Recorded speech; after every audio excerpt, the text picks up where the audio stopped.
The news continues 24/7, powered by our 4 sister stations in the Northwest. And good evening on this Friday. I'm Stephen Kilbreath. The state has fined a Richland, Washington company for its handling of dangerous radioactive waste from Hanford. Perma-Fix Northwest has agreed to pay a fine of more than $36,000 after the State Department of Ecology found radioactive chemical waste was not being stored correctly. The state found some of the material had spilled at Perma-Fix, but they say the waste was contained to the building, so the public was never at risk. And they don't believe employees were exposed to the toxins. Police in Federal Way, Washington arrested a 14-year-old boy for stabbing a woman who offered him Halloween candy. A woman says the boy rang her doorbell on Halloween night, and when she offered him candy, he pulled a knife, stabbed her, and then ran away. Police say they arrested the boy at his home Thursday night, and he confessed. The suspect was booked into the King County Youth Center. The woman is expected to be okay. We begin with troubling news for parents as health leaders work on unraveling a medical mystery. Last week, we learned a neurological illness had sickened children across western Washington. Tonight, it was confirmed that 8 of those cases are acute flaccid myelitis, or AFM. King 5's Eric Wilkinson has more. Well, state health leaders have created a website for their investigation with details about cases in Washington. You can find a link to that page on our website, which is NWCN.com. It's happened again. Another Portland food truck pod has been hit by burglars. Piedmont Station is the 6th pod to be hit in the past week. 5 trucks in this pod were robbed and an ATM was also cleared out. Police say the thieves in this burglary knew what they were doing. They picked a spot to cut through the security fence, which was away from security cameras. Fortunately, we had some cash on the cart, which we never do. It was that one night where we had cash on the cart. You ever get something taken from you, it's almost the worst feeling in the world. It's like the worst.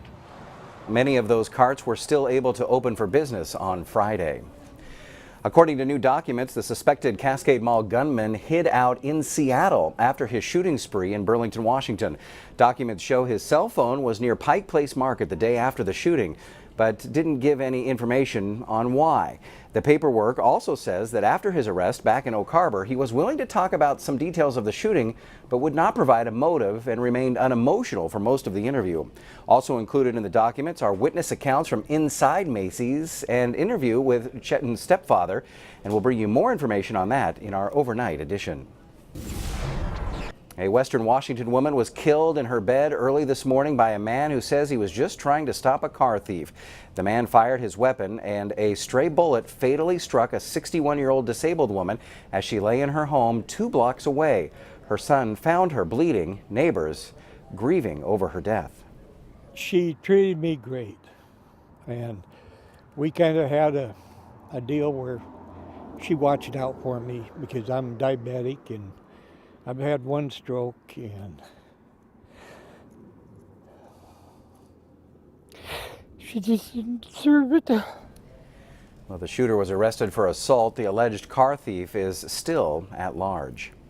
One day after the bodies of a mother and 2 young boys were found submerged in a car in Fernan Lake near Coeur d'Alene, we're hearing from that boy's father. He says they were going through a divorce and that Misty had sole custody of their children.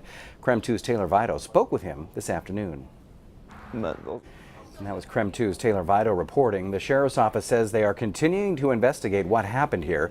Autopsy results on Misty and the 2 boys will not be available for several weeks. Portland Mayor-elect Ted Wheeler says he's doing everything he can to help control the city's skyrocketing rent. Friday, he looked at the city's housing forecast for 2017 and spoke with experts about what's available and how much it's going to cost. He says the city needs to do a better job of making lots available to builders and streamline the permitting process. He also says the city needs to be more flexible in creating affordable housing. A young person coming out of college is okay. A lot of them are okay with living in a smaller unit with shared centralized facilities. Now, Wheeler wants the city to allow more duplexes and convert older large homes into multi-unit housing. The Portland area is on track to add 123,000 housing units over the next 10 years. Coming up, more than 1 million voters have already turned in their ballots across Oregon.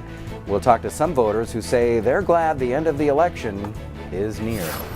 Plus, we're going to check in with the 2 candidates and how they're spending their final days on the campaign trail.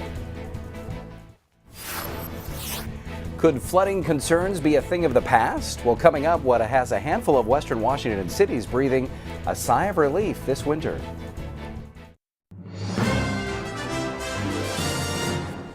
And New York City is put on alert about possible attacks by Al-Qaeda around Election Day.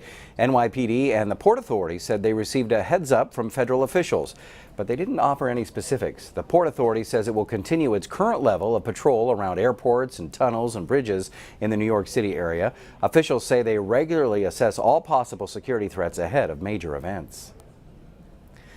We're less than 5 days away from the election deadline, and thousands of people are getting their ballots in early. But as KGW's Pat Doris reports, there may be some speed bumps to an otherwise smooth process. Yeah, and it'll be over on Tuesday. Oregon has about 250,000 more registered voters because of the motor voter law. It's possible the state will have a bigger number of voters, but slightly lower turnout percentage than in 2012. Donald Trump and Hillary Clinton are making their final campaign pushes ahead of Tuesday's election. Friday, they both appeared at multiple rallies. Both discussed the most recent job report that shows U.S. employers added 161,000 jobs to the workforce last month. That is 73 straight months of job growth.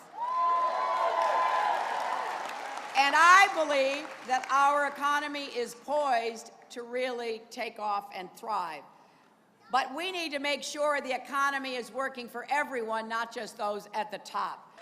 At the core of my contract is my plan to bring back our jobs. About time.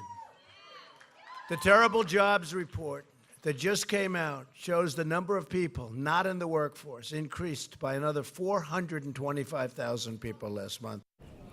Clinton was in Pennsylvania and Michigan Friday. Trump made appearances in New Hampshire, Ohio, and Pennsylvania. After a record-setting October, this winter could continue to be a wet one across western Washington. But flooding concerns are practically gone for people living in cities like Kent and Auburn and Renton. King 5's Glenn Farley tells us more about the improvements to the Howard Hansen Dam. And welcome back. Turning trash into fashion, it's one way designers are trying to make clothes more environmentally friendly. King 5's Allison Morrow takes us to Eco Fashion Week to show us why. And finally, you're getting your say in naming one of the newest residents at Seattle's Woodland Park Zoo. A flamingo chick needs a name, and you can help pick it. The zoo has invited the public to choose a Spanish name for the little flamingo that you see on the screen there. The choices are Pluma, which means feather, Rio, which means river, or Rosado, the Spanish word for pink. The naming poll runs all weekend on the zoo's Facebook page. Certainly a cutie there. You're watching NWCN. Keep it here or log on to NWCN.com for Northwest news and weather 24 hours a day.